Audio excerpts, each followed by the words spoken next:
Sophie's rolling in. I think we can get started with our roll call. So start with myself, Allison Buck, present, Ann Arbor, Michigan. And we've got, I'm just going to go in the order I see names in the panelists. So John Katarski. Present in Ann Arbor, Michigan. Peggy Leonard. Present from Ann Arbor, Michigan. Marionetta Porter. Present Ann Arbor, Michigan. Oh geez, they're moving around. Sophie Grier. Present in Ann Arbor, Michigan. Mary Thiefels. Present in Ann Arbor. Jamal Bufford. Present in Superior Township, Michigan. And Sarah Fuller. Present in Ann Arbor. Did I miss anybody? I'm sorry, they're moving all around. Well, I don't know if you need me. No, we're just calling the members? people on the Okay. commission right now. Thank you, Jeff. Okay, so that's roll call. Approval of agenda is next. Do I have a motion to approve the agenda? So Thank you, moved. John. A second. Thank you, Sarah. All in favor? Aye. Anyone opposed? Any discussion of tonight's agenda?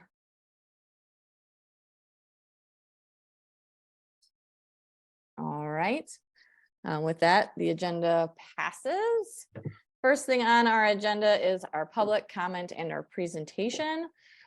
We've got a lovely presentation scheduled first up with Jeff Crockett from the Community Garden at the center of City, the Commons. Jeff, if you want to take it away. Oh, yeah. Could you bring up the presentation? I think I Anita? sent the presentation in advance. I can, I think if the screen is shared, I can bring it up from my end too, but can someone bring it up or would you prefer? I can. Hold on one second here. Okay, just a little bit about ourselves. First, I'm very excited to here tonight. My wife and I lived in Ann Arbor since the early 1970s, and we are both very passionate about art, but we look at art as being sort of multi-dimensional in many, many different forms. In fact, we have viewed our house as sort of a work of art. We live in a Queen Anne style Victorian, and when we, back in 1980, when we bought it, we consulted with Robert Schweitzer, who is a specialist in historic colors from Ypsilanti. And so we spent a whole week thinking about our colors, and he advised us to put 4-by-8-foot sheets of plywood in the front, and we had like about 7 or 8 different color combinations. And one of the things that struck us about that was that color changes during the day. And so it took us a week to look at all these different color combinations to figure out what we want. But stop by and take a look. We live at 506 East Kingsley. We're pleased to have you as a guest to take a look. Then the other thing was that, well, Chris and I are both teachers. We're teacher retirees, and Chris was a librarian at community high school for 37 years and retired in 2008. And I was a special ed teacher in both Plymouth, Canton, and Northville. Last 30 years, my specialty was assistive technology, helping students with disabilities overcome their disabilities with technology. But we also had a side business in antique laces and linens, which was sort of a way to express ourselves artistically in a way in what we purchased. And so our house is filled with all these beautiful textiles in different colors and everything. And we're passionate about Italian laces and the designs, and many of which you just can't find anymore. So art is sort of in our blood. And after we retired, we were sort of looking for something to do to give back to Ann Arbor. And we felt that one way to express our artistic sentiments was in nature, was in a garden, was to build a beautiful garden with wonderful flowers. And we discovered that the library lot, the DDA had 14 garden plots surrounding the library lot that were basically not taken care of at all.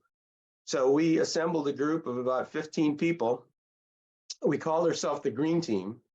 And this presentation won't take long. I'll quickly go through it. But basically we'll describe the project that we've done and our plans for the future, which are going to include murals on this space. So if you could please go to the next slide.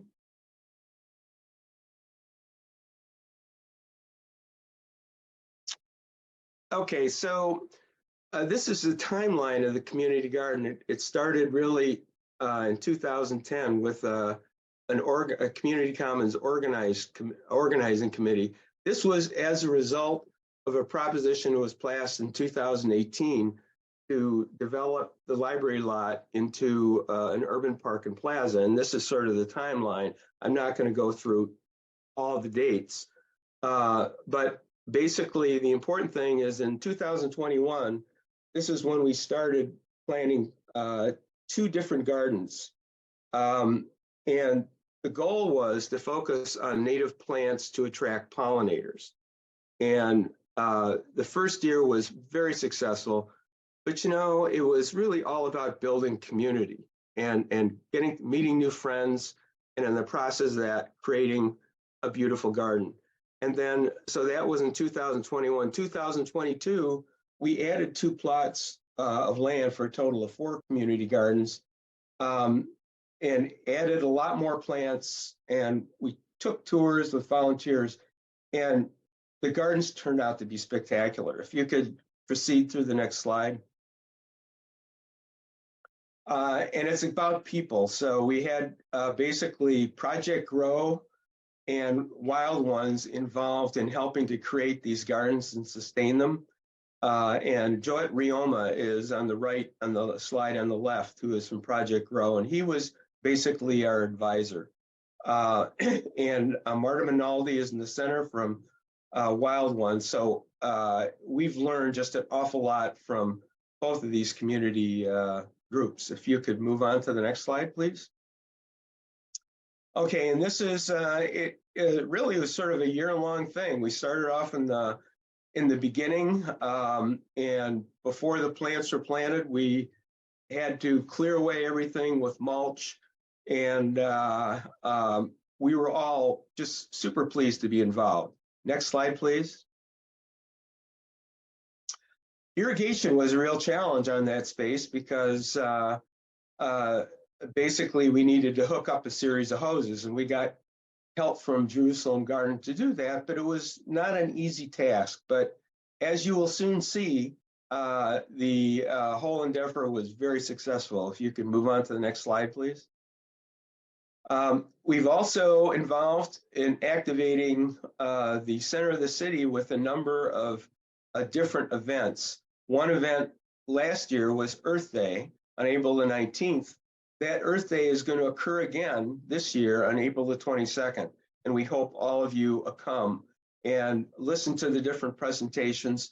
And Mary Tiefel is going to be there. So we're very pleased for that. Next slide, please. And this is how basically the gardens sort of evolved through August of 2022. And the team members are indicated below. Rita Mitchell, I don't know if you know her, but she's absolutely amazing. And she was sort of the inspiration behind our initiative toward native plants. Next slide, please.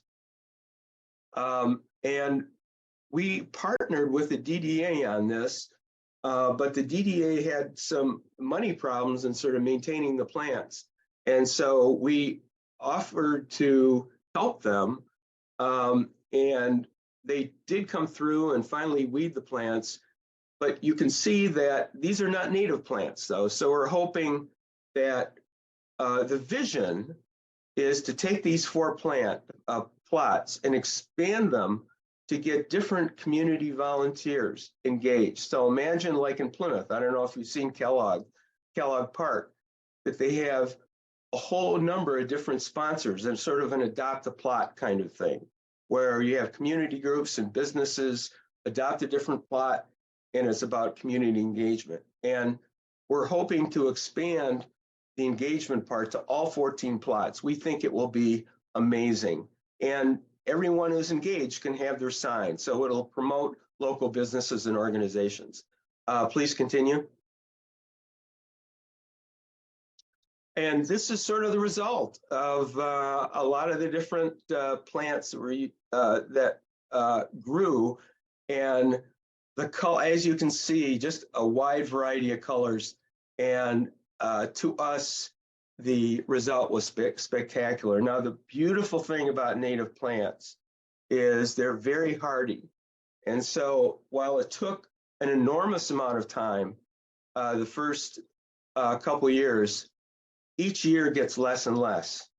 And so that's the beauty of this. I will say that over the first 2 years, we logged our volunteer hours, and we spent over 800 volunteer hours in the planning and putting all this together.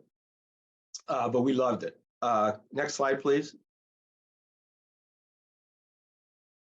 And here are some, this is a different area. These are more of a replacement for turf grass. These are different examples. And what we're hoping to do here is to sort of create an educational experience, because as we're planting all these plants, people would come up to us and say, this is really interesting. What are these plants? And so we were able to tell them. So it's sort of an opportunity for people to come and sort of learn, and then replace turf grass with their own different native species. So we're very excited about using this as an educational experience for people. Next slide, please. And this is a list of, we have like 4 different areas here. This is area N2. What we're hoping to do, though, is to place signage that sort of describes the overall vision and identifies some of the plans, so people will be able to learn from that. Next slide, please.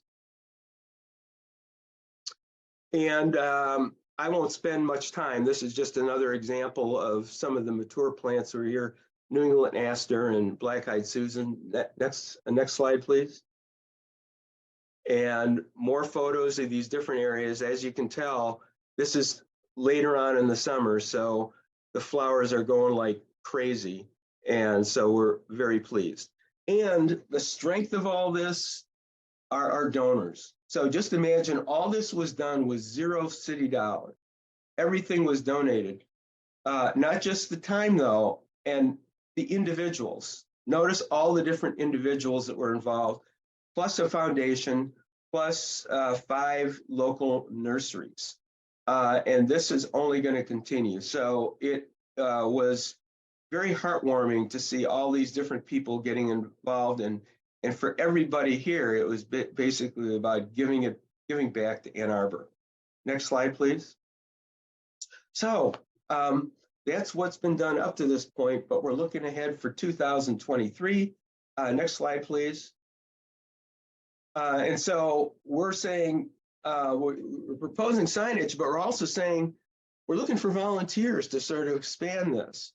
So if you're interested, by all means, let me know and we'll try to fit you in. Basically, the work begins in May, and but we're going to be looking toward expanding and looking for different community groups to get involved. Next slide, please. And here's where it gets down to the real reason why I'm presenting tonight. We think that this area, and we're talking about a variety of different walls and spaces, would be perfect for murals. You can see this is what Mary Tiefels from Treetown Murals did at Rolling Hills Park. This is an example on the left, though, of a wall next to one of our gardens, which we think would be absolutely perfect for a mural. And so as a result, we started to reach out, and we are pleased that we have found $10,400 in donations. And Larry Nissan, who you all know, finances a lot of the art downtown. We think he's fantastic. And he has donated $5,000, and Caitlin Olmsted Phillips has also donated $5,000. So the total budget is right now about $10,400. I'm kicking in the other 4,000. And this is, I want to show you what Mary has designed. It will take your breath away. Next slide, please. So as you can see, there's basically the wall in the back here is one place where we're going to have a mural. The other place is the knee wall in front. And notice that there are these little balloons on top. These are sort of details of what the pictures on the wall is supposed to be. We think that this will be absolutely spectacular, and it will be basically easily viewed from Fifth. So imagine people are coming down Fifth and they're taking a look and they're saying, whoa, what is this? I'm going to pull over and park and sort of take a look and see what's going on here. And so it will promote the gardens. It will basically promote the use of this space. We're hoping, as you can see here, that the next phase on this is to activate the library lot with short-term activation. So imagine that we've got about 4 to 6 tables with umbrellas and maybe even solar lighting here with a little charging station here. So imagine now this becomes a place to sit down and relax and then view Mary's beautiful work along with the beautiful gardens. It will be, we think, a magnet. The other thing we think that's really good is there's really sort of a lack of downtown seating space. If you go down on Friday and Saturday night on Main Street, which we do a lot, people don't have any place to sit. This provides a perfect place for people to go and sit while they're waiting for dinner. So we think the timing is right. And wow, Mary, you're just amazing. So we're so appreciative of your involvement in this. And we think it's a game changer for activating the library lot. If you could move on to the next slide, please. And then, as I said, we're also advocating for expanding the volunteer gardens. This is an example of one of the plots in Plymouth. Notice the sign there. So we think there's a great promise for that. Continue, please. And we're going to be reaching out to other gardening associations to get them involved in the gardens. So we think that it'll be a great opportunity. And there are numerous gardening organizations here. We think it'll be a great opportunity to promote them. Next slide, please. And we're going to promote eco-friendly events on the commons. Imagine an eco fair where you get different landscapers coming in along with different nurseries presenting their products and their services all in one spot. There's nothing quite like that right now. And we think it would be a great opportunity to do that. And then people will come and see the art and the gardens. Next slide, please. And this is the group of people. Notice these are our steady group who've been involved all along. The young man to the right, Robert Greasy, was basically a director of the Mathi Botanical Gardens, and he is one of the directors of Wild Ones. And there's Joette Rioma from Project Grow later on, and a number of different people from around town who've been around for a long time and simply want to give back. Okay, that's it. Next slide, please. And this is sort of my guiding principle. I have this on a sign in front of my computer. Never doubt that a small group of thoughtful, committed citizens to change the world. Indeed, it's the only thing that ever has. And I sort of look at this group as part of that thoughtful group that wants to expand art all around town. And I'm so in favor of it. I'm hoping that we can get your endorsement for this because we see it as a way not just to promote art in that one location, but there are a number of different walls around the library lot that we think would be fantastic. That's it. I'm just so pumped up about this project. And I'm so pleased that you've given us the time, given me the time to present this and to get to know you a little better. I don't know if you have any questions, but I would be happy to entertain those. Thanks, Jeff. That was lovely. Sarah, you had your hand up.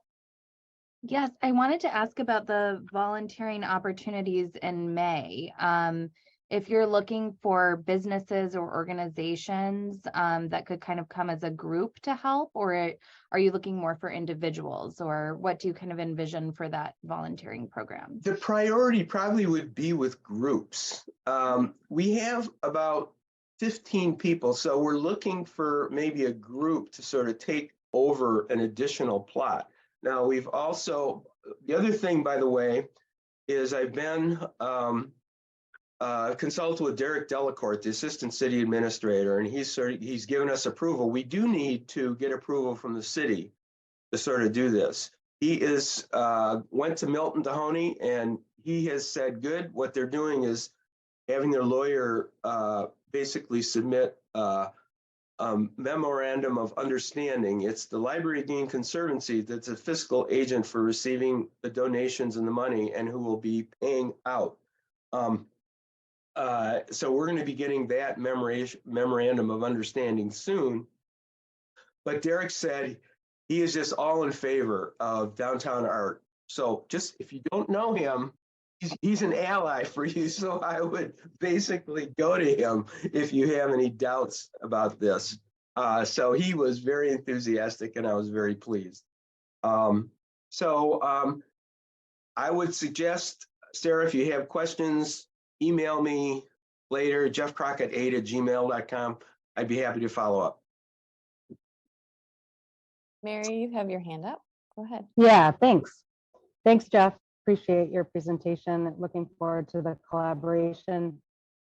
I just want to point out that, since we are working with other local artists on this project, the design credit actually goes to Lavinia Hamakuk. So I wanted to just make that correction. And she and I are partnering on the final design right now, and we will make sure that gets out to MLive as soon as possible.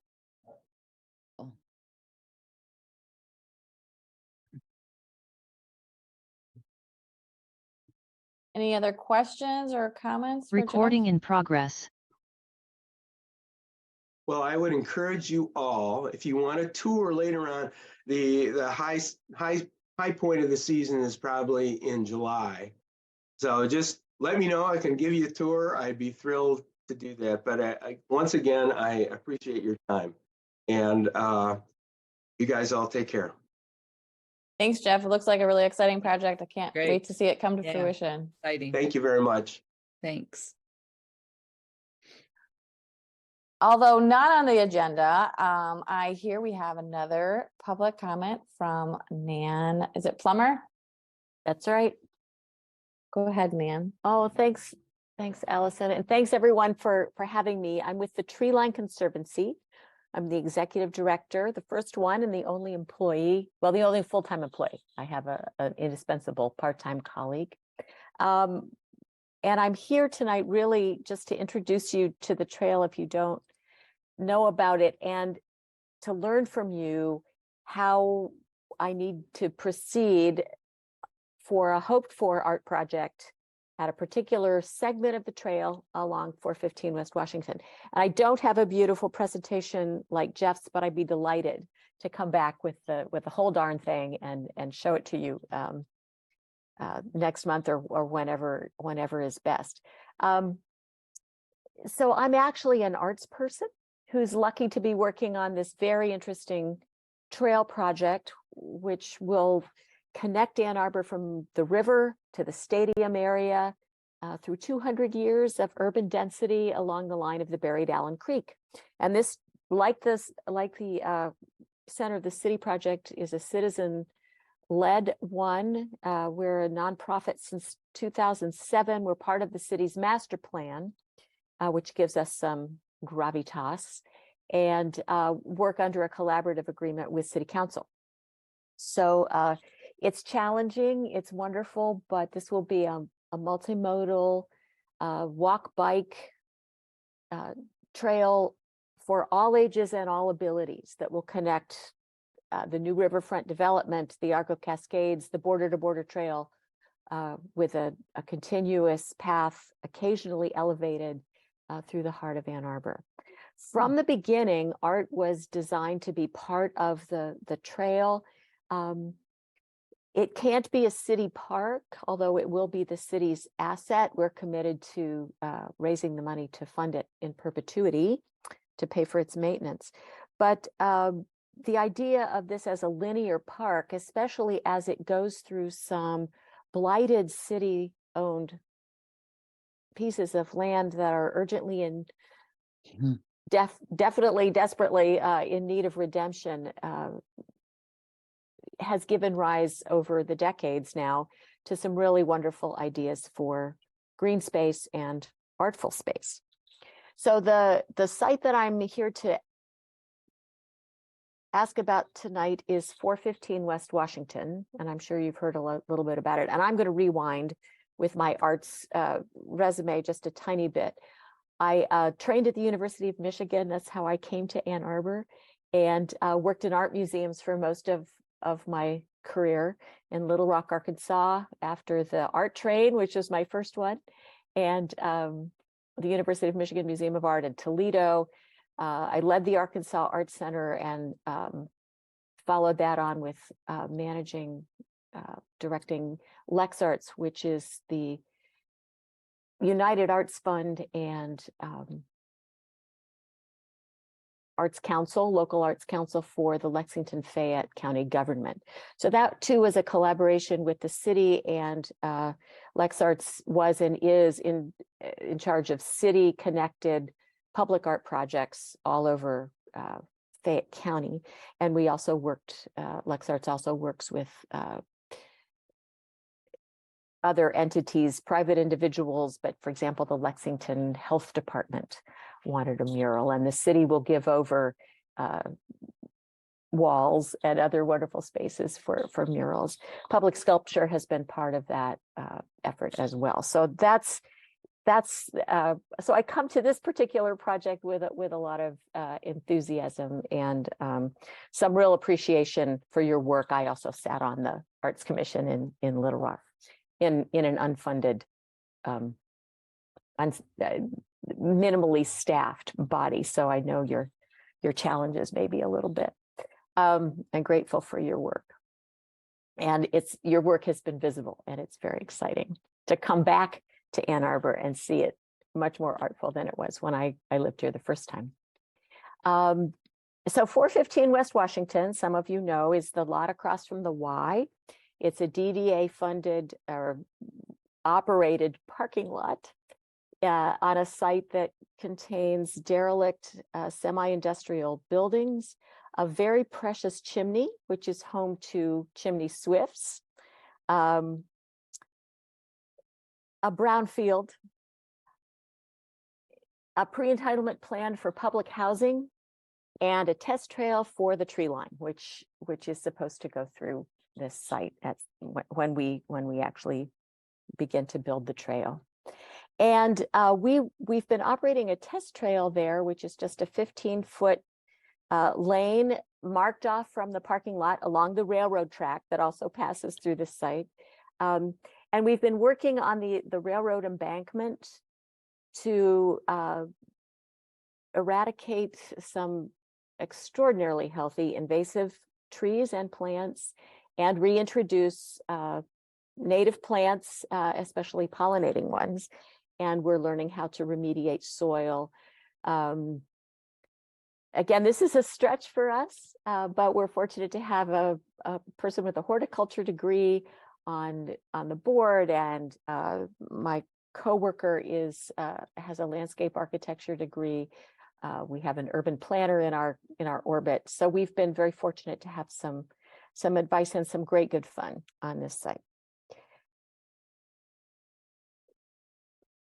It's hard to know that you actually may go into this site and walk through it.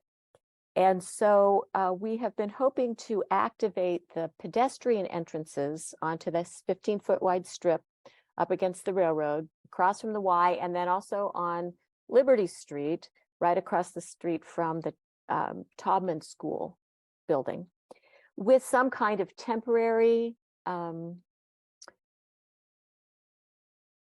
work of sculpture that still allows visibility into and out of a kind of creepy space. It's a parking lot, people come and go, and it needs to have good visibility in and out. We've put signage up and explaining the chimney swifts and the pollinator plants and the tree line and those kinds of things. But it's still, we would still like to activate this space on the entrances for people who walk dogs and cut through there, and the people who park there, to make it more pleasant and to start to experiment with this kind of work that we know we'll need in other parts of the trail. So that all seems fairly simple and straightforward. The DDA has been a terrific collaborator, and we've mostly worked with them. However, if you read MLive, you'll know that in recent days, the topic has heated up about this site because of the brownfield contamination and republicized concerns about its spread. The Planning Commission made a zoning change that allows the development of the space for housing that will include some affordable units. And so the Housing Commission is involved. Our good friend Derek Delacourt is now paying closer attention to this site. The DDA is not sure how to help us go forward with getting permission to activate these entrances and maybe paint a mural. Yes, there's an absolutely perfect wall in there on the derelict buildings. So I'm here just to introduce this prospect of a project and get your input and advice about your jurisdictions, your recommendations for process for us. Well, thank you, Nan. And thank you for all your kind words and support and understanding from your background. It's really great to hear. We have an opening on the commission, by the way. Just wanted to drop that out there. I'm very familiar with this trail. My kids went to daycare at the Y, and we still go to the Y all the time. Yes. And live over on 4th, so we use that path quite a bit. Oh, good. Thank you. Yeah. And so you'll know it could use a little something.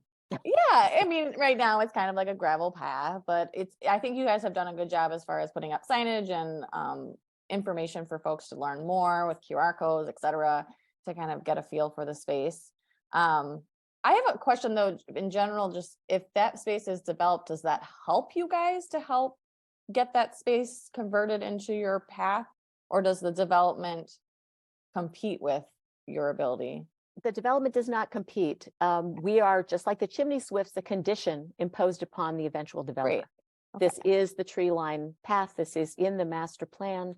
All the work that Smith Group has done includes us. And it'll be up to the developer, and I'm sure this will be a collaboration about how exactly the path goes through there. And it probably won't just be a straight gravel thing demarcated by parking bumpers, which is a quick and cheap solution to making that safe and also demarcated.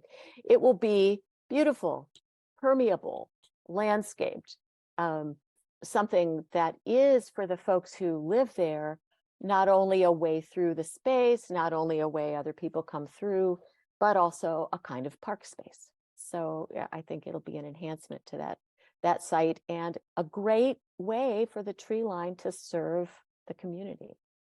Yeah, and I'm excited to hear that art is just incorporated into all your plans. And I think as a group, when we talk about art, we've talked about all the different ways that art and design can be part of a project.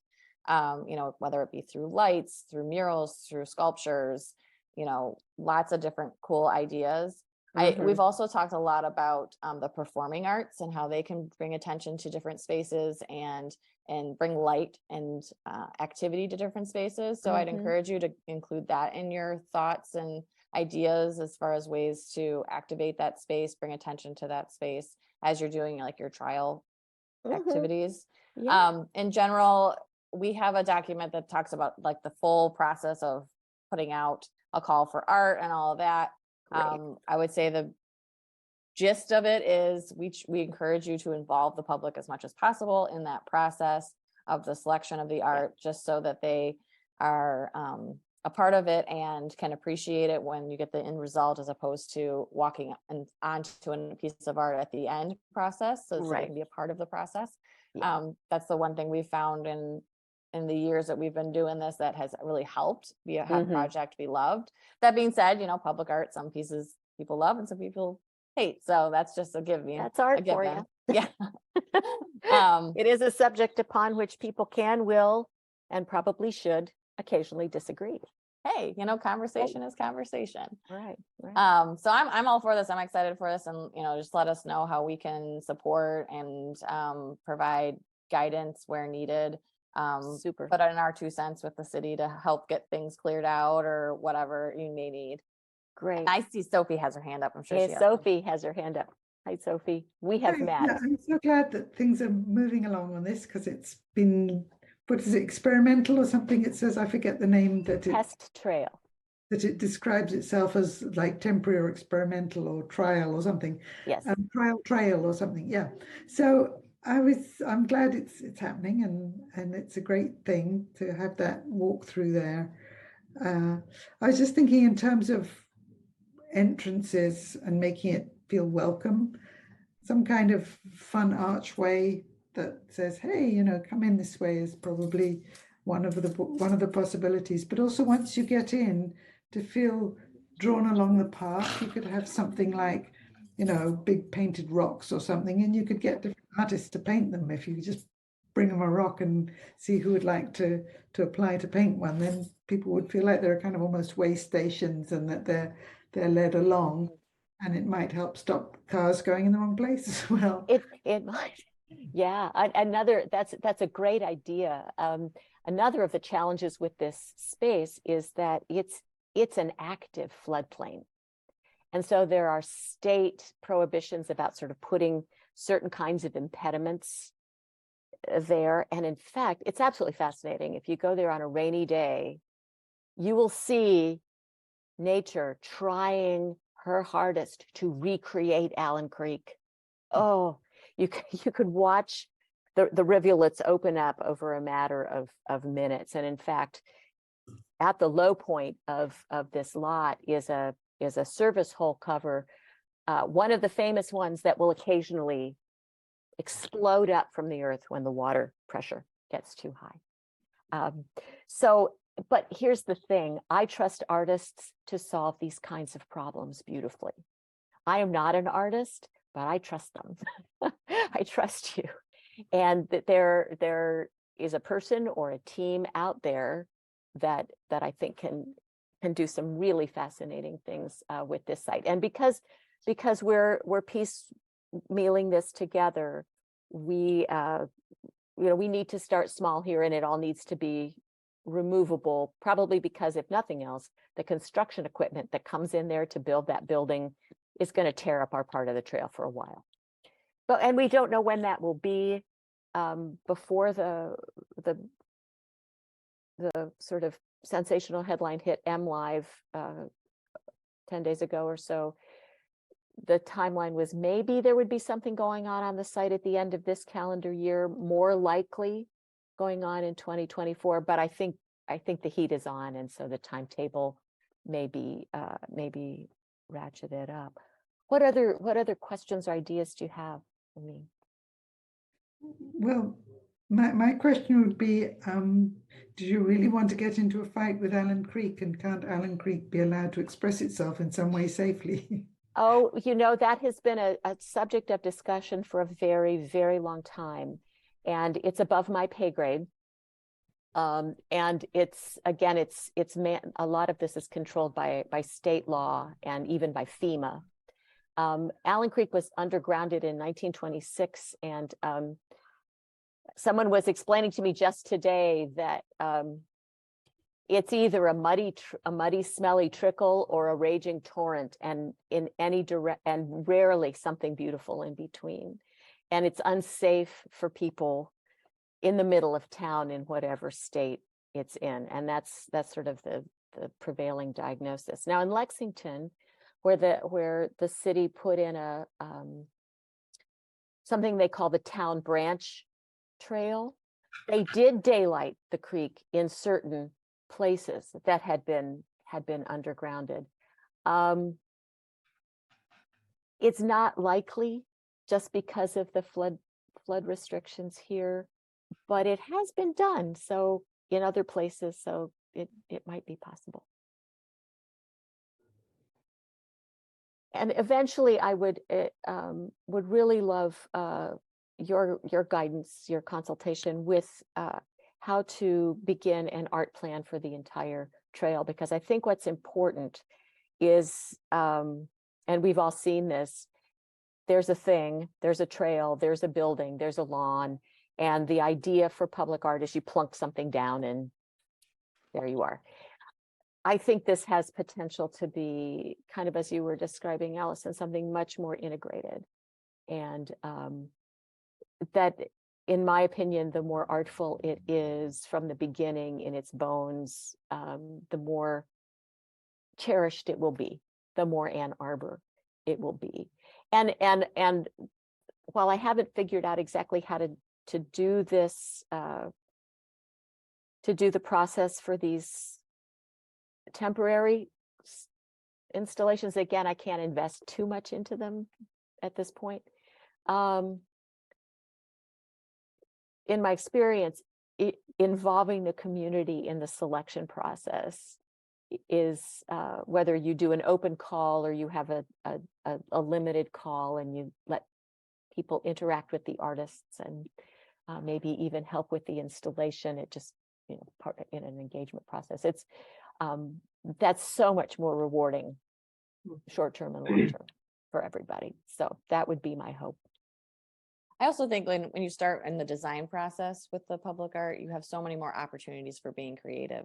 Like a lot of the times you've already selected the benches, you've already selected the lights, you've already selected a lot of the hardware per se. Yeah. And then the artist is just slapping something on a wall or putting a sculpture next to it, when really the creative process could have happened way earlier.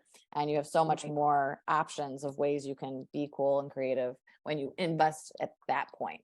Yes, So, yes. yeah, it's great to hear you talking about that. We did have a presentation a couple meetings ago from City Parks, where there's a couple different projects they're looking at doing that are along trails and archways and things. And they had a really cool presentation. I don't know if Anita, if you could share that with Nan, but at least they they had a little research done and they had put together some different ideas of things that they liked. Yeah. So it was just kind of cool. It might be something to look at for you. Yeah. Is Yeah, that you Give 365, Allison, or was that somebody else?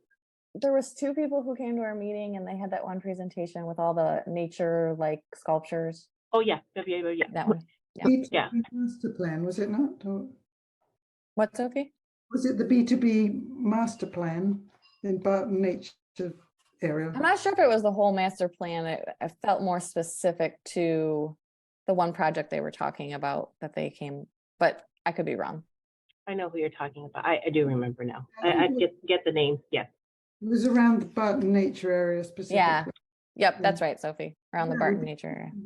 Worth communicating with them, because they've done a very thorough job of preparing the whole process. So, Yes. Yeah. So, good. How about the funding for this, Nan? You're mentioning parks already, so are you in that bubble already with some of the parks team? We are, well, we've had fabulous help from parks, for which I am amazingly grateful. Okay. We will not be a park. We will not be under parks. We're not going to be part of the park system. Parks has all it can say grace over, And we've known from the beginning, we won't be adding to that. It will be a city asset, but the way things are framed now, it emphatically will not be a park. And what's the funding? Where is the funding coming from? Well, I'm raising most of it right now. Okay. But this is also part of the city's infrastructure plan. Milton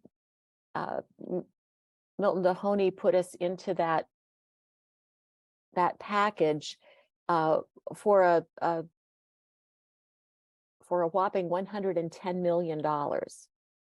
That's a lot of money for 2 3/4 miles, but understand that it will have three, maybe 4 bridges over highly traveled roads. Property acquisition is going to be a big part of the expense there. Most of the land will be by easement, but because we don't need to own it and the city doesn't need to own it. But so acquiring rights to property is important. And then there are environmental cleanups that need to happen in a variety of places. So we had the original estimate was about half that, but as time goes on and as we learn more about what's really going on in these sites, the price tag has gone up. So both the city and the Conservancy are working in Washington, D.C., in Lansing, to take advantage of this unprecedented and probably not repeatable in our lifetimes opportunity for infrastructure funding, a great deal of which, by comparative standards, is set aside for non-motorized transit, recreational trails, and through a variety of sources, rail, safety, mitigation projects. There are all kinds of ways that opportunities that we're looking at for funding that's going to come straight from Washington, that will go through Lansing, that's already in Lansing, for making the trail a reality. Yeah, good. Thank you. John, you have your hand up? Oh, yeah, John. Yes, I might add, Nan, if this is a city infrastructure project, that part of our charge is to advise the city on all of its construction projects in an effort to identify and suggest public art. Mm-hmm. So now, whether it's a federal project and whether it is a state and however, but if it is a part of what the city identifies as a CIP, Mm-hmm. and Yes. if it is that, then we have an important role to play in all CIP projects. So we're partners. Great. so That's perfect.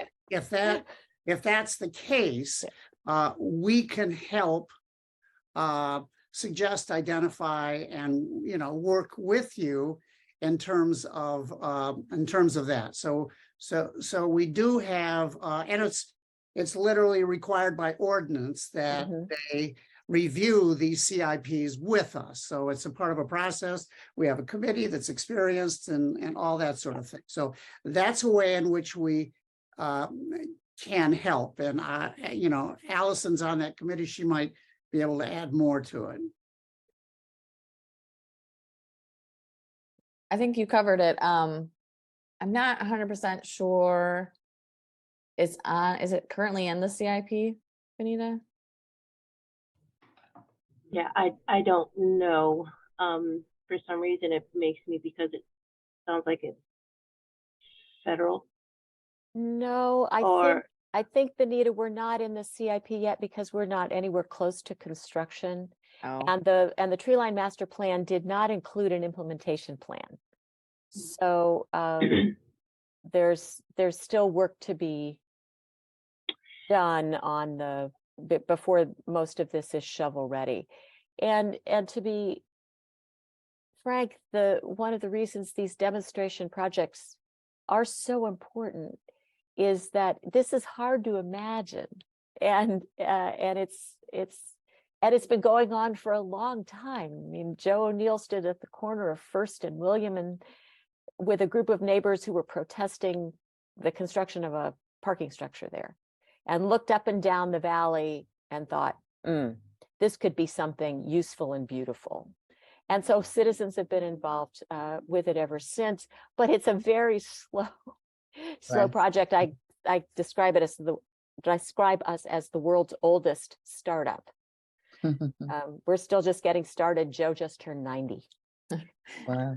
Well, Nan, when it hits the CIP, we will definitely recommend it as one of the projects that would have a % for public art through that project. I had a question. You said that it'll become a city asset. Is that true about the artwork along the path as well? And you talked about raising funds to maintain it. Would you also be raising funds to maintain the art as well? I would think so. And I've been involved in a couple of public sculpture projects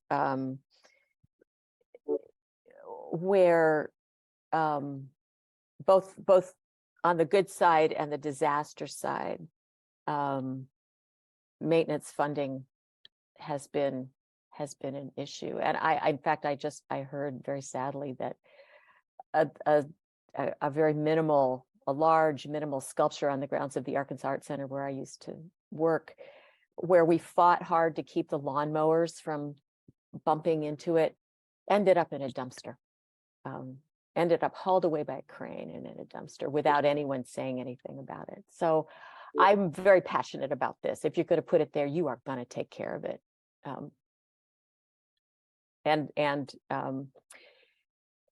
How long can be something, an art museum takes care of things forever, theoretically. Public art is a different creature, but its timeline can be agreed upon in advance by the citizens and the lawmakers who care about it. Sarah, you had your hand up. Yes, I was gonna just say that some of the projects we've seen on the CIP list, particularly this year, had dates that were way out in the future. And I wonder if, and actually we saw a project that was on just kind of a planning and research sort of stage. So there wasn't actually anything else to the project than just kind of the initial research, and we still want to recommend that for art. So the earlier we can get in on that recommendation, the better. So if there's a way to kind of, move that, facilitate that process to get on the CIP list sooner rather than later, I think that just keeps you on the radar, and we'll keep art as part of that in a, more obvious way. So that was all. Good. I just wanted to say, Nan, thanks for coming. This sounds like a fabulous project, and come back and let us know with your progress, even if it's little steps. Just come back. We'd love to hear from you. Thanks. I will really enjoy doing that. Good. So you've got some paperwork somewhere online, and that's where I should go first for this small scale temporary project. Yeah, and I don't know, Vanita, if you can just share that presentation that I mentioned earlier, and then our suggested public art engagement stuff. I sure with her. can. Yeah, Yep, that would no be great. problem. Thanks, Vanita. Vanita has welcome, been Nan. awesome today, by the way. Any final Okay. comments? I saw Sophie raise your hand. Sophie, did you have one last thing to say? Yes, well, two quick things. One is, I'm just wondering whether you had in mind something similar to the New York City High Line, or something completely different, or which doesn't actually have very much art on it. It has some beautiful plantings and landscape, but not much art. And the other question was, how would we contact you if we wanted to? Well, thanks for both those questions. I think the tree line is deliberately echoing the High Line in this new name. For many, many years, it was called the Allen Creek Greenway. And then in 2017, with the master plan, it was kind of rebranded as the Tree Line, Tree Town, And some people have thought, oh, this is a tree planting project. Well, Not entirely, although we will be planting stuff, and that will be important. We want to make our contribution to building up the canopy in a sustainable way.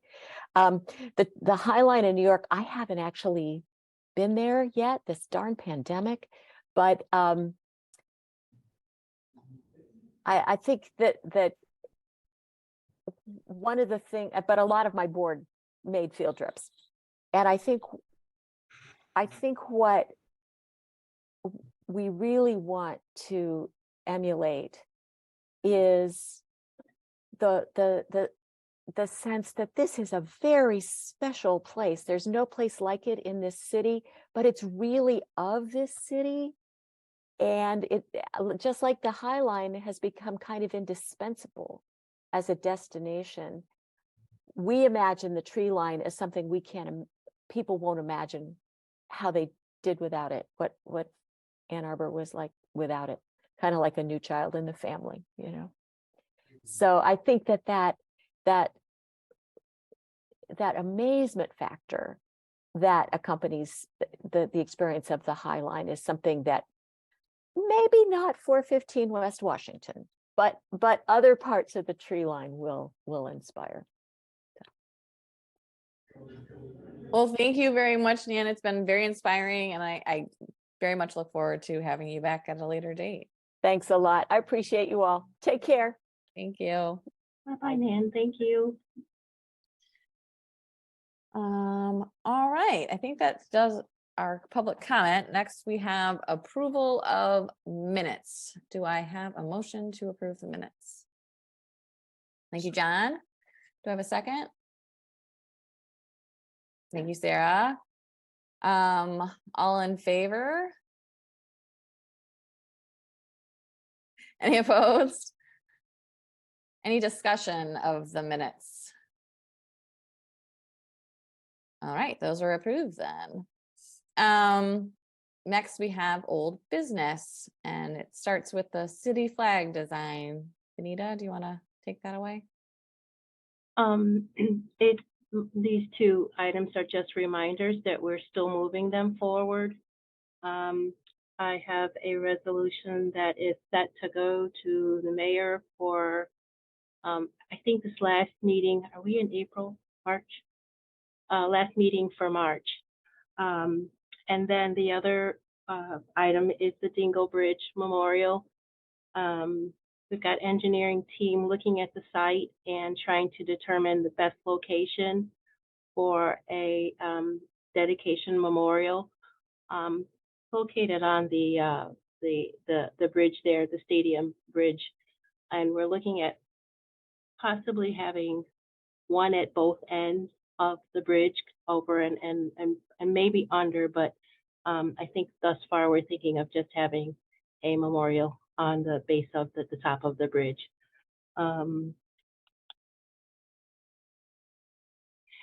Yeah, I think that's it. I just wanted to make sure you guys, we kept these two items. We're still moving them forward. Looking at some different ways of doing things too, so. Great. Anybody have any questions on those two items for Vanita? Thank you, Vanita. You're welcome. New business. We start with the 2023 APAC annual plans and goals. I hope everyone had a chance to take a look at that document. Basically summarized our retreat and our discussion, what each working group will be working on, who's assigned to those working groups. So if there's any feedback or changes on that document. John? I think it's extremely well done, readable, concise. I can't imagine any changes that would make it better myself. I really liked it. That this is, oh, I see. David is continuing to be, even though he is not, which is really smart. You know, he's got a lot of history, but well done. Thank you. I have to thank Sarah and Jamal and Mary for meeting me at Grizzly and having discussions about this and getting me pumped up for working on it. So that was a great leadership meeting. And it was the first time I actually met Sarah and Jamal in person, if you can believe it. Oh my Um, gosh. Isn't that astonishing? Yeah. What? Yeah. That's how long we've been not doing this in No person. way. Yeah. Whoa. Yep. Yep. So we got Wow. some hugs and had an in-person meeting. It was pretty phenomenal. Nice. Sophie? Sorry, are we talking about the plans and goals, 23 plans and goals? Are we talking about something else? We are. Yep, it was attached with the agenda. So there was a couple of things I was thinking of doing minor changes. Okay. People agree or want to discuss it. And under the special projects work group, these are kind of things we've discussed but didn't come to any final suggestion for before. But there's ABCD, and B is expand the public art tour to include non-city public artworks, including a link to University of Michigan, which apparently we're not allowed to do any of that. So we probably shouldn't have it as a goal. But I thought you just couldn't have their collection on our site. I didn't know that we couldn't link to their website. Is Well, that linking to anything outside seems to be a big issue. Sarah was going to say something else about that as well. I thought that it had been an issue in the past, but we had kind of gone around in a circle where the link was okay, but we couldn't add that to our tour. Okay. And I hope I'm remembering that correctly. That's what was in my notes. Okay, yeah. I think you're right. Okay. Okay. The University of Michigan, but we can't kind of just point to everything. It seems like if we find other things, I don't know, maybe we can. Yeah, the only thing that we want to do with that and be careful with is, I think Sarah is right. I think communication was amenable to having some of those connections attached to our public art page. We just don't want to have too many. We don't want to be responsible if folks are on our page and they link over to something else, or people to get the idea that we're just sharing information. So, and I think we had asked for a couple other things too, Sarah. So I can certainly circle back with communications. I know they're doing some different things within our communications department. So now might still be a really good time to plug them for things like that. That would be really helpful. And I think the link would be ideal because then we don't have to do any upkeep. Right. Because the university is going to keep that updated and then we just have that. Yep. Sophie, if you had something else you were thinking about, I can check into that too.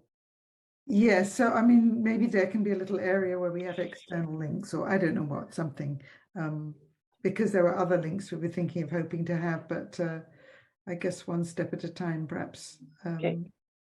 Anyway, so something like that might be possible. Then the other thing I was thinking we might add in would be encourage, or perhaps continue to encourage, artists to make proposals to the Public Art Commission and seek ways to support such proposals, which is something we already do in general and have just done. But if we're going to have some funding, then it would probably have to be a little bit more structured in some way. So I wondered whether we should have that as an additional item on there. I think it's under the fundraising group, but one of the groups is working on identifying grant language for a small amount of funding through our endowment for arts projects. And so once we put together the structure of how that money would be allocated, then we would go through the process of promoting the fact that it exists and that artists and arts organizations should participate. So I think that is actually already in there and just under a different working group. Okay, and the DARPA funding, what happens with that? Or is that the same thing? The ARPA funding, we'll actually talk about a little bit later, I think. You got information about that included with your email with the agenda. The Creative Washtenaw will be administering or overseeing that granting dollars. Yeah, so I mean, what I'm thinking about is, I guess this is slightly veering into communications again, is making sure that people realize that that is going to be a possibility, which up till now, obviously it hasn't been, that they might be able to get funding for various things. And I think that's a very important change that we want to make sure people know, artists of all kinds know that that's a possibility. Yes, I totally agree. And as certainly as we actually have that defined, once we have it defined and it is an opportunity, we definitely want to promote that. Yep. And that'll shift over to from that fundraising group to the communications group to kind of put the word out about that, I think. Okay, that's great. So moving on from that to the outreach work group, I was thinking maybe adding in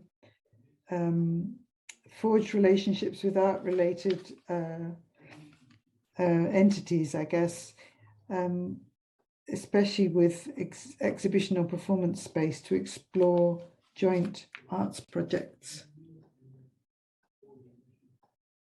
Does that make any sense? Is it required? Is it additional to?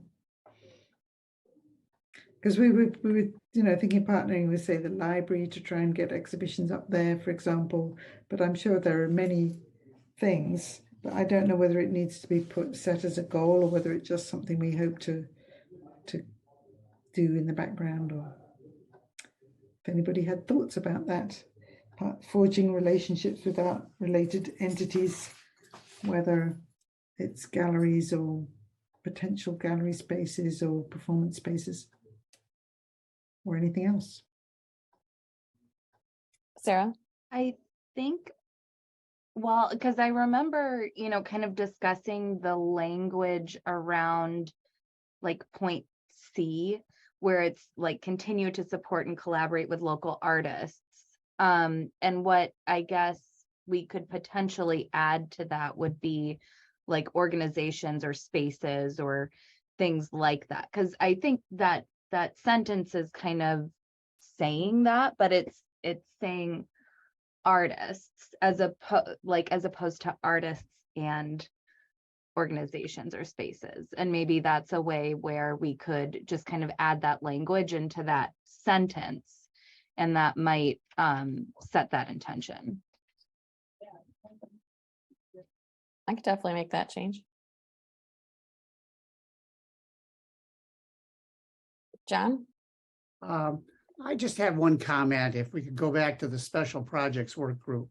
I know what the public art tour is. It's actually the tour on our website. I consider that kind of a virtual public art tour. Whenever I see public art tour, at one time, the Art Commission was trying to get, in-person tours of public art, which we did, of school kids.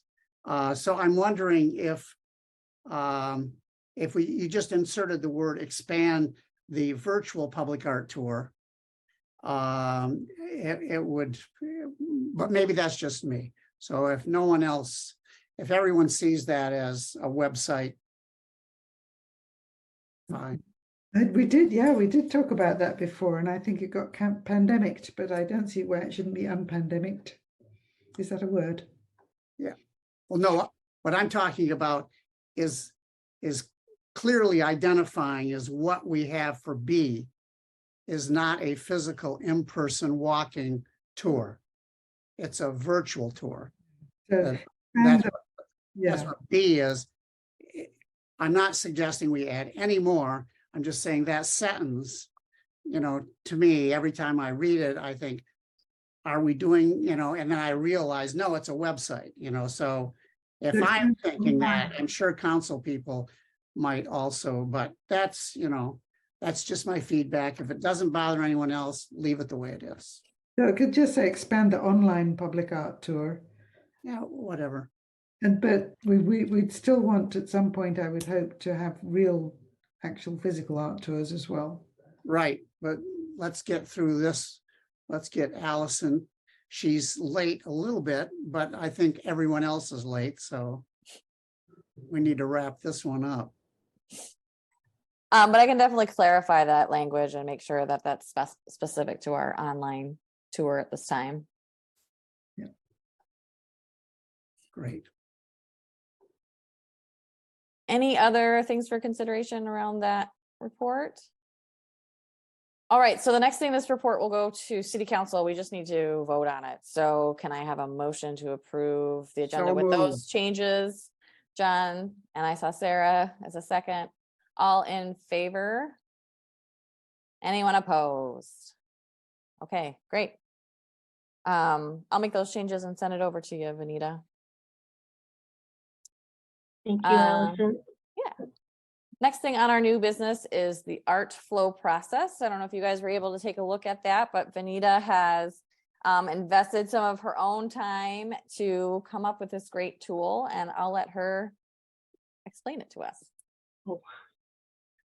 Well, listen, I'm still working on this. It's still a work in progress, and I actually have some wonderful staff in our community engagement involved in making sure that we're hitting the right places and spaces when sharing this out.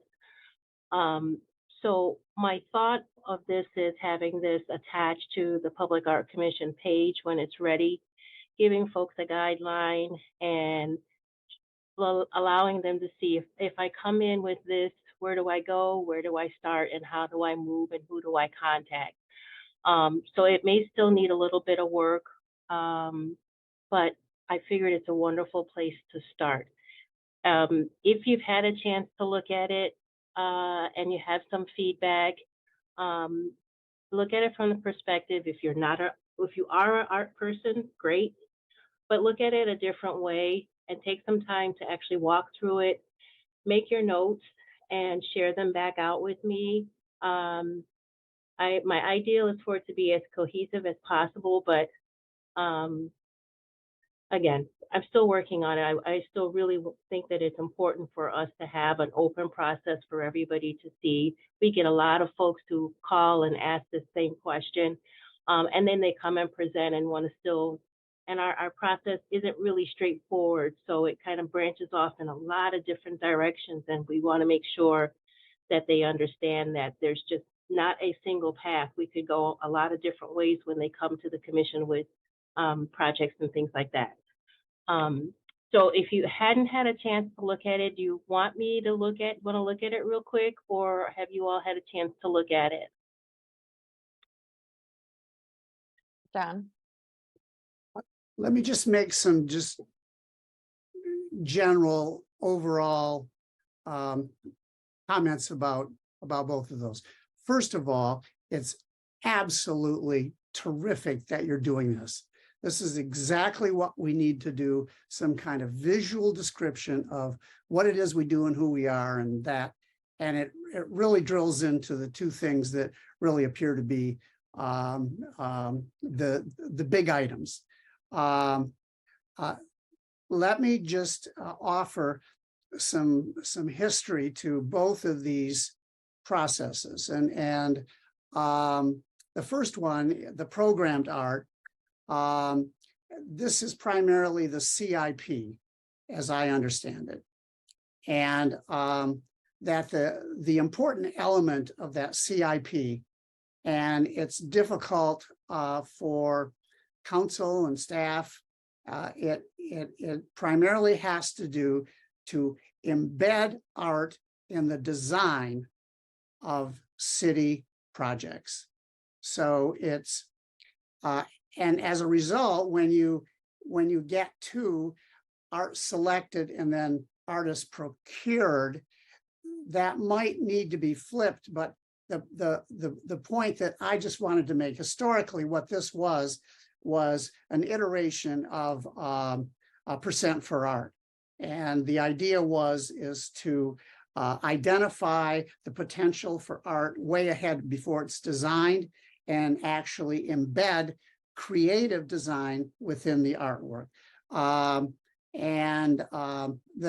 The second one is the suggestions and the art donations. That I'm very familiar with this because I in some other lifetime suggested we could actually get a senior artist to donate their artwork. And so the ordinance started to take shape around that idea that, and we tried.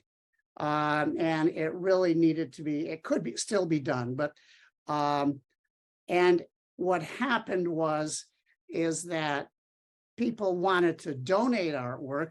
The thought is that you get wealthy people that want to actually go out and pay, underwrite, buy a work of art and give it to the city. And the city would find a place and put it up. Or artists themselves are nearing retirement and they're stuck with all this artwork in their backyard. They want to get rid of it and they'd rather have it in some place that's visible, like Ann Arbor. And so they donate it. That I was able to get 3 pieces donated by an artist, excuse me, through the U of M, the public library, and to the city. That was kind of the idea of it.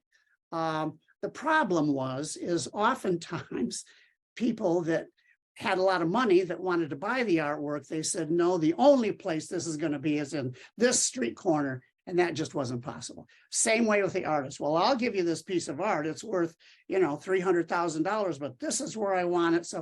So there's a challenge to that, but there's still potential for it.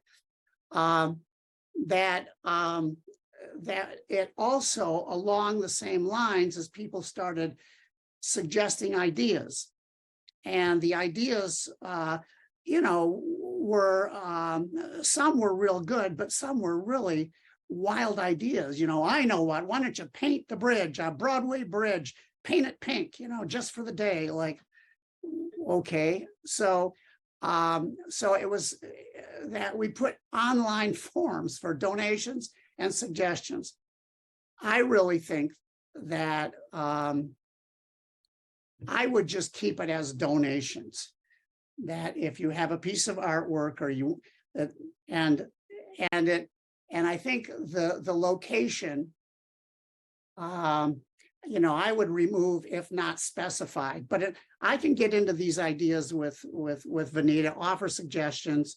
But I wanted to give a little bit of the history of both of that. The first one started out as percent for art, embedding design within the art, design, creative design, and the other one was really just for donated artwork. And then I'll go into the weeds with Vanita and make some suggestions. But I think it's great. It's something we've always need to have, and it visually describes what we do. Good. Great, Thank you. Vanita. Well Yeah, done. it's on our leadership group's meeting on Friday again, and it's on our agenda to review and scribble on. So we'll have some feedback for you too, Vanita. Okay, good. Yeah, and I want to thank on staff support here with Heather Seafart. She's our engagement person here. No longer our engagement here within systems planning. She's now moved over to the Ann Arbor Housing Commission as the city planner for the Housing Commission. So while she's still within our bubble and still willing to help out and support, I have been grateful for her to help me guide myself the right way to get this as best as I could. So I'm grateful for all the feedback and can certainly let you all have at it and just let me know what you think. Great. Thank Really you so much, appreciate Dana. it, Vanita. I'm so glad that you're doing this. It's wonderful. You're welcome. You're welcome. You're welcome. We're getting there. We just, yeah, we're gonna do this. So I think the plan ultimately is to put this on our website and then, share as whenever the opportunity comes up that people want more information like that. Yeah. All right. Next is report from staff. The ARPA resolution, Anita? Yes. That was today's date, the 8th. Yeah. Yes. It went it went on the 6th and it was approved. No additional changes to the contract language. We are using Creative Washtenaw And they're being, for their work and advocacy to do this, that we're paying them $40,000. And it will be in 4 increments as they move through the process, and share out this money with all these wonderful folks. So it'll be interesting. We'll be getting updates from them on who's been receiving and things like that. And so real good kudos. I mean, this is really wonderful thing that we're able to do for folks here. So I'm excited, and we should pat ourselves on the back for, yeah, I love it. Anita, I had a follow-up question. You had shared with me the 4 installments and what they have to do to get each of those installments, which seems really well thought out and Yeah. well organized. Are there timelines for when they should be achieving each of those to keep us within the ARPA restrictions? I'd have to look and see. It didn't have it within the 4 bullet points that they didn't give a timeline within those 4 bullets. I can look back through the contract a little bit more to see if there's actually, you want an actual date, maybe. I sort of only for our purposes of keeping in touch with the process and how it's going. It would be great those are pretty significant junctures within the project, that it would be Right. great if not you or Deb or someone came and presented and, gave us overviews at each of those. It might make sense. Okay. Any questions from folks on that item? All right, next on our agenda is the report from committees. Start with the Business Owners and Developers Work Group. John, do you have a report for us? Well, I will hold to next meeting. We had a meeting of the Design Review Board at 3:00 this afternoon, and it's regards a hotel right across from City Hall on the corner of 5th and Main, they're interested in murals or art, public art, which is so I suggested that they do that in ways in which they could do that, in ways in which we could help. And I suggested also a rotating art gallery within the hotel, if they could find the space for it, even though how small it could be. It wouldn't need to be that way, but it would draw in a creative community. They seem to be very interested, excited about that. I suggested various techniques, high pressure laminate, which is it's a way to create a panel, a graphic panel, large scale without actually painting a wall. They were suggested solar and green roofs as a creative way of dealing with problems for rainwater reclamation and stuff like that. I will detail all this. I will show you the diagrams of the hotel, and you can, so in any event, in a nutshell, that's what happened. It'll be more professional next month. Oh, thank you, John. I wonder if, are you familiar with the Graduates Artist Residency Program? So the Graduate has an artist in residency program. I only know of it because Jan Zaro participated in it. And I think it's all the graduates across, wherever they are, they do this The residency graduate program. hotels are, The Graduate, the one down on Huron. yeah. Yeah, they have an artist in residency program where they let an artist have a room and they do art, and then that Awesome. work travels.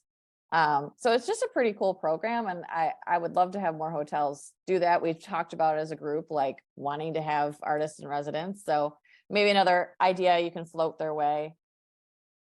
There is going to be a project, and it's going to be on the parking lot on Catherine and 4th by Carytown, and it's going to be 4 artists, and they're going to be given preference, and it's going to be run by public housing. So and they're going to have a gallery space below. It's not a hotel with a room. Yeah, like that's that? more of like affordable housing for artists. We Yeah. talked about that at the last meeting, I think. Exa- And yeah, that's a great exactly. project. But Now, I think the artist in residency, I see as more of a way to attract artists from abroad to come to the area for a short time, which I know happens all the time through the university, but not necessarily like that the city gets to enjoy it. I think it's a great idea. So what, I would love to do is if we can pull together some kind of a document, just a 1 page, this is what it entails. These are the benefits. This is where it's being done already, and something that I could give out to developers if they want, and Mhm. it could be included in some way. But so, think about it. Is Dennis Dahlman still involved in the Graduate Hotel? At one time he owned it. I don't think so, but I can, I don't think he is either. If this no, doesn't sound like Dennis Dahlman. it's a chain now. I can look on their website. I know they have a page on their website about it, and I'll share it with you. Excellent. If you would just share it with me, I'd be glad to sort of promote it whenever something like this comes up. Mhm. These folks are coming back, by the way, so Oh, great. I can share it with them at that time as well. Benita, your hand's up. Yes, I'm sorry. I have to send, I apologize for this, Adam. Adam is here actually to talk about, I apologize, Adam, and thanks for being so patient. You're talking about the West Park band shell, and you want to give an update and share some information with the commission. Yeah, great. if I could just have a few minutes and kind of run through that. Yep. Appreciate that. Thank you. Yeah, sorry for that. Oh, no, that's okay. Let me share my screen. Let me know.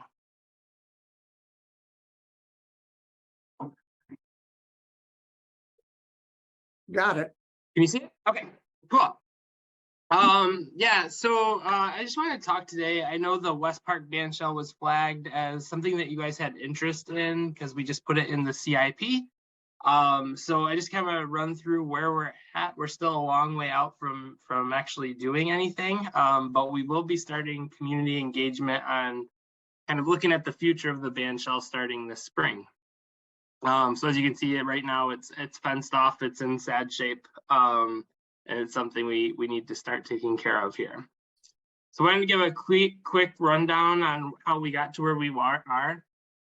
In spring of 2021, we had reports coming in of damage to the stucco surface around the band shell, more predominantly focused on the foundation part of it. We hired Hubble, Roth, and Clark, HRC, to do a structural investigation on the band shell. They have a architectural forensic department, they're called. And so we had them come out to take a look. They immediately had us fence off the band shell for safety concerns to keep people out while the investigation happened. At the fall of 2021, we received a structural report identifying that there were very significant structural failures in the foundation. That report offered two solutions. One was to rebuild the foundation where it is now, and another to move it to another place in West Park. Both of those options were north of $2 million. So a pretty hefty chunk of change that we needed to start realizing what the impacts of that would be. So spring and summer of 2022, we were working with the MDNR, the Natural Resources Department, and the U.S. Forest Service, because we've received grants in the past and those have obligations tied to them. So we've been coordinating with them throughout. And then we began late last year conversations with consultants to start developing a community engagement and outreach program. And then our plan is in the next month or two to start up those engagement efforts that will go through the spring and summer of this year. So we've hired Smith Group as our primary contract holder for the job. They're going to help lead our engagement effort, help produce conceptual designs, help publish materials that we can reach out to the community with. So they'll be the prime consultant. And then we have HRC under contract as well to help answer technical questions and help kind of provide some cost estimates moving forward with different elements we might be considering. So the first part of what we are putting together is we're creating an internal work group. We've actually just finalized that. It's made up of park and city staff, as well as a couple members from the Park Advisory Commission. We're going to meet throughout the process as kind of the central group, making sure that we're staying on task in answering and asking the right questions. And it's going to be an important part just to provide valuable feedback to the consultant team. And like I said, we're going to provide consistency throughout the process. So what is in our engagement strategy? The first thing we want to do is just listen and learn to the community. We want to ask questions. What is important to you regarding the bandshell? What are your current challenges that you see with it? And what would you like to see happen? We realize there are many different levels of groups that are interested in this project. And so what we're planning on doing is meeting with all of the adjacent neighbors, those that live in Miller Avenue, those that live on Huron and Chapin, those that live on 7th Avenue, and those will be in person, listening and hearing and getting that feedback of how that will directly impact them or any movements we do at West Park. We also know that the bandshell, while not technically a historic structure, is a historic element to the city. There are a lot of park users, community members that have strong feelings on it. And so we want to be able to provide an opportunity and an avenue to hear feedback from them. And then there are also stakeholders. There's many groups that regularly use the bandshell, both in the past and in the future. They have plans to, so we'd like to meet with them to kind of see what the needs are. This structure was built in 1935, and its function doesn't necessarily meet what the needs are today. So if we do want to spend money and put into this project, we want to make sure it's something that's usable to the groups that are going to be using it. We're also going to have Smith Group do a site analysis to review important site characteristics of West Park to identify our opportunities and constraints. They'll be looking at physical features such as topography, soils, trees, wetlands, drainage, an important factor of circulation. So what's the vehicular circulation, pedestrian, and accessibility? We're in the middle of an actual transition plan, an ADA transition plan in the parks right now. And when we're going to be spending a lot of money or resources with the bandshell, we want to make sure it's accessible to everyone that's using it in the community. And then programming, they want to look at how is West Park being used now? What are future needs? What are some things that the community would like to see happen? Conceptual plans. So based on the findings from the first community engagement and the on-site site analysis, Smith Group and HRC are going to be developing some conceptual plans, some different things that could happen based on what the hearing of the community was. We're going to be reviewing those, discussing those internally, and then cost estimates are going to be supplied to provide guardrails and make sure that this is a feasible outcome. I mentioned in 2021, the cost estimate was around $2 million, which has a really large impact, especially when we're talking about, a lot of the other capital improvements that our park system has. And so how is this going to fit into that? All right, so then after we have those conceptual designs kind of put together, we're going to go back for a second round of community engagement, focusing on these plans. We want to share them and hear feedback about what is liked, what is disliked, and then see if there's any other comments or feedback or ideas that people have. We want to meet with those same group of people, the adjacent neighbors, the park users, the community, and then stakeholders. And we're really hoping for our park users community engagement will actually be on site. So people can kind of engage with the site a little bit, see what's out there, And it's to provide an opportunity for kind of good one-on-one discussions. So we're planning on maybe being out there for a full day, maybe it's 2. We're still trying to figure out what that is. So then the outcome of all of this is to develop a final conceptual plan based on all of the feedback we received. And that's going to be kind of reviewed, discussed with the working group before being finalized.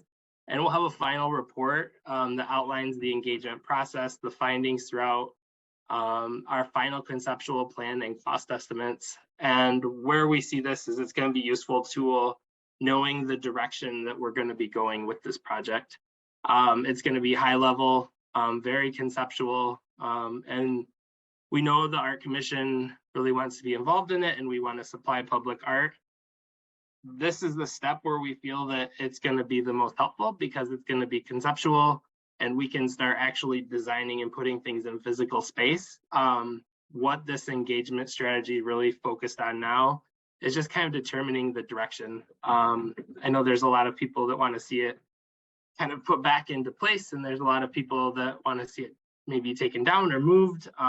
So this engagement is really focused on what does the future hold for the bandshell. So with that, I would be happy to take any questions you might have. Let me stop sharing here. So thanks for listening, and yeah, happy to take any questions or comments you might have. Can I go? I just want to say, Adam, thanks for this report. I grew up in that neighborhood. I went to that bandshell and listened to concerts as a kid and took my children. And so I'm so glad that it's back on the drawing board and it's going to hopefully be used again. That space anyway, or something similar. Yeah. It's a cool space. It is. It's a unique space for the city. And I mean, there's a lot of people that have a lot of memories involved with it. And it's really just kind of, like I said, not a historic structure, but it's historic in the sense that a lot of people have a lot of care for it. And it's so fit with Ann Arbor that people would just bring their chairs, their blankets, put them on the hill. You know, yeah, it was cool. How long has it not been used? I used to live on Arborview. I don't live there anymore. Has it been like 30 years maybe, or not that long? So there has not been large concerts there. I think it's been 20 plus years since that has happened. There's been, I think like Shakespeare in the Park has used it. There's Penny Stamps that has some talks there. The Civic Band, so they still use it up until we closed it. I know the Civic Band, they were actually scheduled to go on like a month after we had closed it. So we kind of scrambled to find a new spot. And I think they actually started presenting or playing in front of, there's like the kind of the hardscape area in front of the stage. And that's kind of where they set up, and then folks could still use the seating into the hills over there. Cool, because there really isn't another bandshell like that, is there, in a park? No, Yeah. This is pretty much it. It's kind of interesting to see it being built. There's a lot of old photos from the 30s when it was being built and seeing all the cars drive in there and like seeing all the people up on the hill. I mean, it was placed kind of poorly. It's at the low point of the park. So you have the kind of the creek that ran by it. Yeah. But you see why they did, because they have that large hill that they could have people sit into. So it made sense from a functionality standpoint, but not an architectural standpoint. Right. Huh. Well, thank you. I'll be watching for the updates. Cool. Thank you. Adam, who is on that working group? Is it all city staff, or is it people from other commissions? Yeah, so there is, I think there's myself, our park manager, Josh Landefeld, customer service. We have Jessica Black. She's the one that deals a lot with the stakeholders. We have our deputy park manager. We have a member, she from the Housing Commission. She runs the facility, the Miller Manor that's over there. We have a couple different PAC commissioners that are involved in it. And then we have someone from Stormwater. We have Jill Thatcher from Historic Preservation for Planning. So she's involved. So it's mostly city staff, park staff, and then some community members and commissioners. I'm about to volunteer you, Jamal, but I feel like there's an opportunity to have an arts representative on that working group if you're open to it, and someone who has their hands in all the performing arts locally. Yeah. Our vice chair is that person. And if he'd be Yeah. open to it, I think it would be a great opportunity for us to kind of support the project. Yeah, I don't see a problem. I think we'd be happy to have you if you would like to be involved in it. That would be great. Yep. Count me in. Okay. Thank you, Jim. I was actually having discussions with Jessica about some other like outdoor live stuff. Okay. So yeah, for sure. Okay, that Great. sounds good. I will add you to the list. Hey, Adam, who do we have on as the storm person, stormwater? We have Jerry Hancock involved. Okay, great. Okay, good. Thank you. Yep.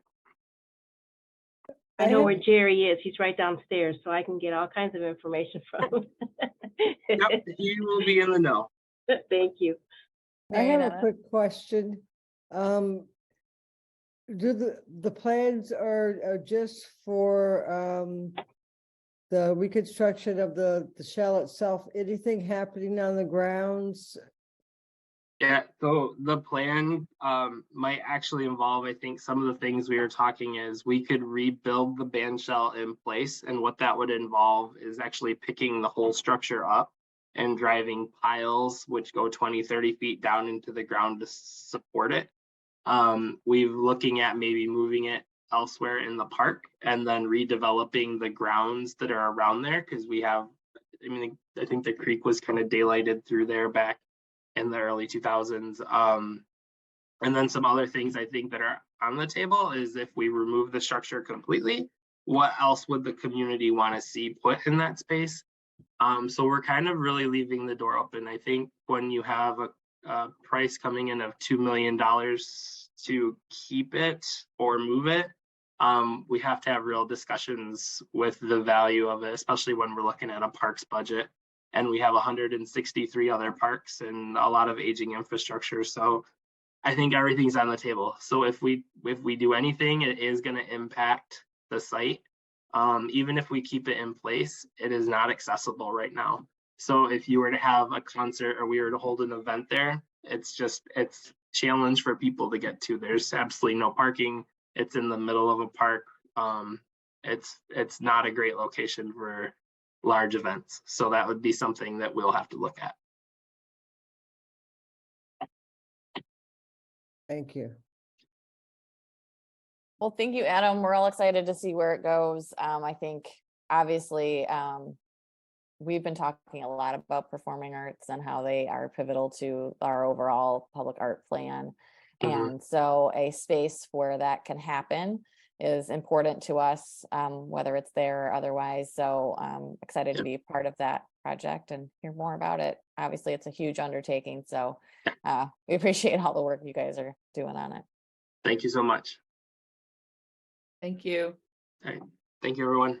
Thank you, Adam. Thanks for being so patient. Not a problem. Thank you. Bye. Bye-bye.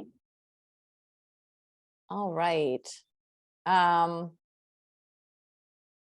Any other discussion for the business owners and developers working group folks, questions about the hotel project that John mentioned? Go ahead, Sarah. I had a quick question about if they're even thinking about incorporating like local art potentially or something like that into the rooms themselves and not just like lobby spaces and outdoor spaces, because I think any like hotel room art has room to improve. And that would be kind of cool to see something local. I know that the University of Michigan's business school hotel actually has like Motowi tiles in every bathroom. So something like that would be kind of fun to just, spruce it up a little bit, make it fun and make it local. I think it's a great idea.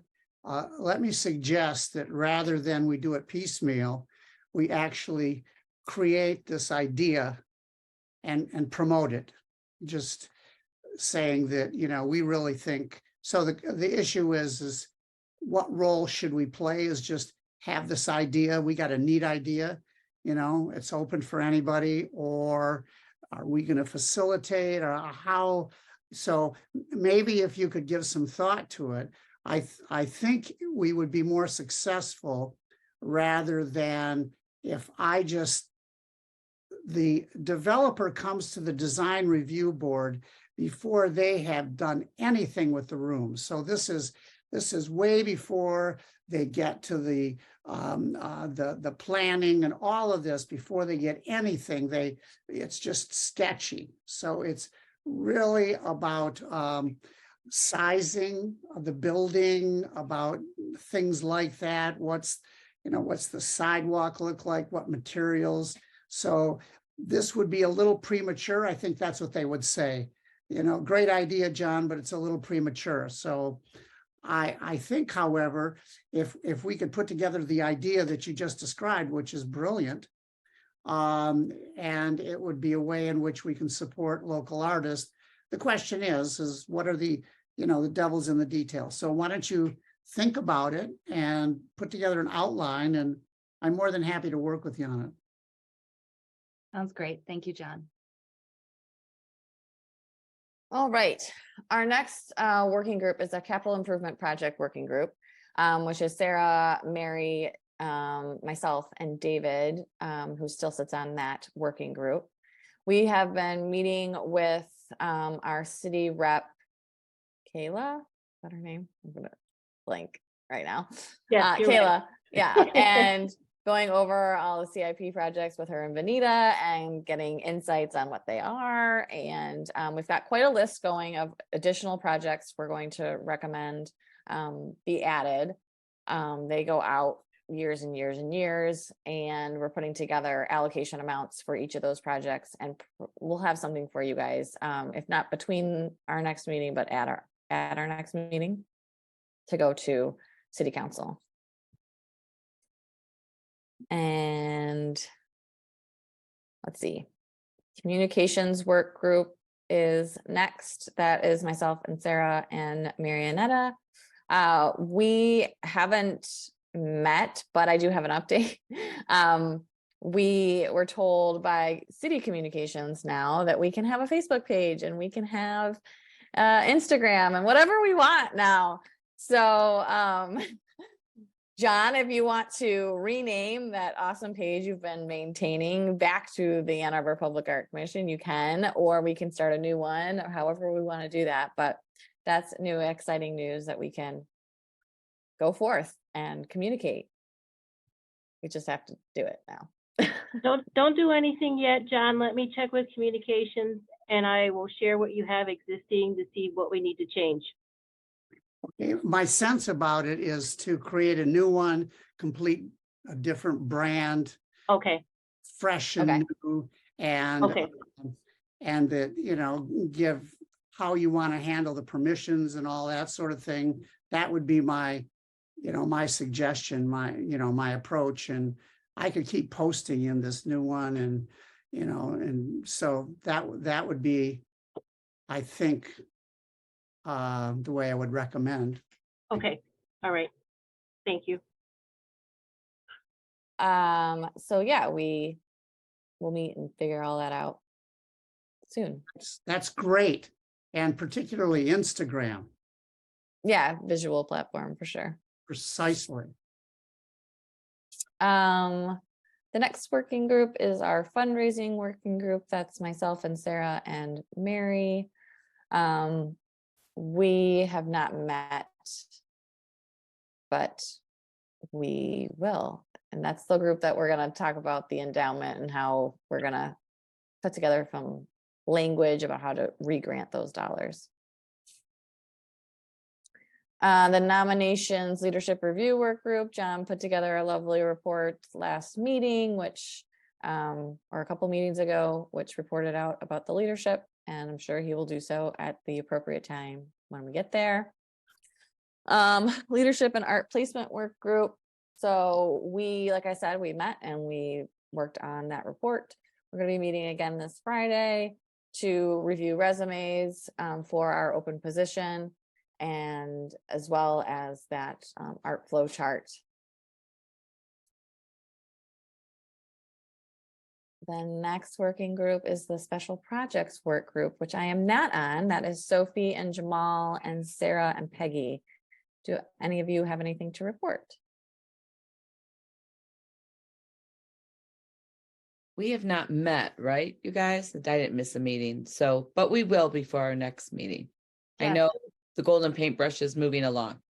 So, And I have something, if you just give me 2 minutes, I'm gonna get something and show it to you guys as awards for the Golden Paintbrush. I'm sorry that it's just right over there, and I just want to show it to you because I think it will be exciting if you guys like it. 1 second. mhm.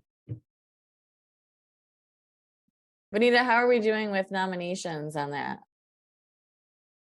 I know you've sent it to us a couple times. I nominated a group. Whenever someone goes in, I get an immediate notification. And I sent out something last Thursday or last Friday, to some really good local groups who I'm hoping, Ypsilanti Ypsilanti Public Art Commission, libraries and places like that, with the hopes that, they'll start to put up flyers for folks to be able to know this is happening. So I'm hoping, knock on wood, to get some more submissions. Okay, well, let us know if it's not fruitful and we need to do more. Okay. We may need to extend the date, maybe. Yeah. Go, Sarah. Well, if you extend the date, maybe we could say this is what we are willing to at Motawi donate as awards for the Golden Paintbrush. So these are 6x6 tiles. So this is like a foot. It's a big nice piece. It's about like a foot wide. And Nice. so Nice. Very nice. yes, and they're all different colors. They're all different and unique from each other. So we have I believe we need 5 awards. And we have 5 available to donate. So Perfect. yeah. Great. Thank you. That's great. Nice, Sarah. Thank you. You are welcome, of course. All right, the next working group is the outreach work group. That's Jamal, Marionetta, Sophie, and Mary. We have not met, but I did want to give an update. We've been working on, I think Sophie was mentioning earlier about building bridges with kind of local arts organizations. So I've talked with the library, Eli Nyberger, director of the library, and he's identified Molly Dickinson as a liaison. So I haven't, other than email, we haven't touched base, but she will be a liaison with our group.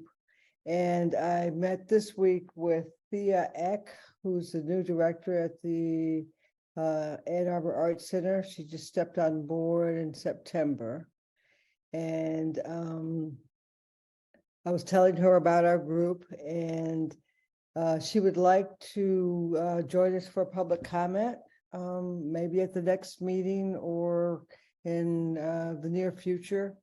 I didn't know when the next meeting was scheduled, but and what the process was for her to get on board for joining us. But she's very excited about having a conversation with us to talk about, I guess over the pandemic, they had a whole new facelift and new mission and new visions. So she'd like to meet with us and introduce herself and talk about new directions for the Ann Arbor Arts Center. So maybe Vanita, Great. you can let me know how to. Yeah, generally, if you know of anyone who wants to come talk to us, we usually put them in during the public comment. But they can just, you or they can just email Vanita, myself, and Jamal to just make sure there's room on the agenda, which usually there is. And then we just make time for them. And then if they have a presentation, if they can send it in advance, then we get it as part of our packet. And then Vanita has it for sharing purposes.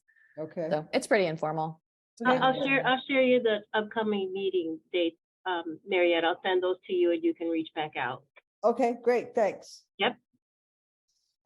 similarly to what Marionetta just reported on, just in a kind of informal way. I recently met with staff at the African American Cultural and History Museum on Pontiac Trail, and they were talking about trying to do it's a, I don't know if you all have been there yet, but it's a smaller space, but they were talking about doing some live performance stuff in there.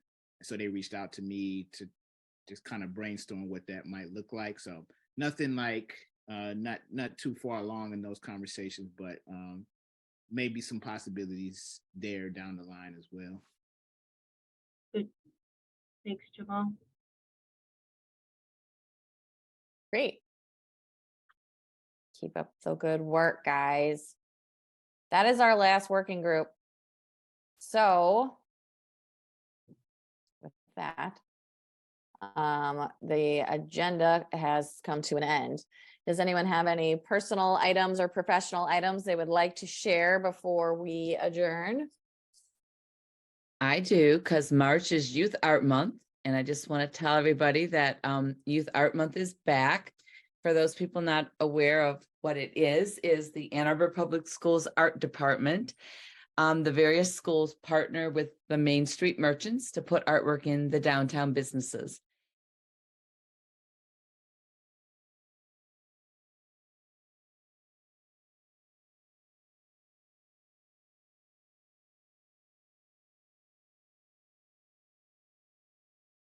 Often it's a real contrast because the street itself is just dug up and it's a mess and there's barricades everywhere.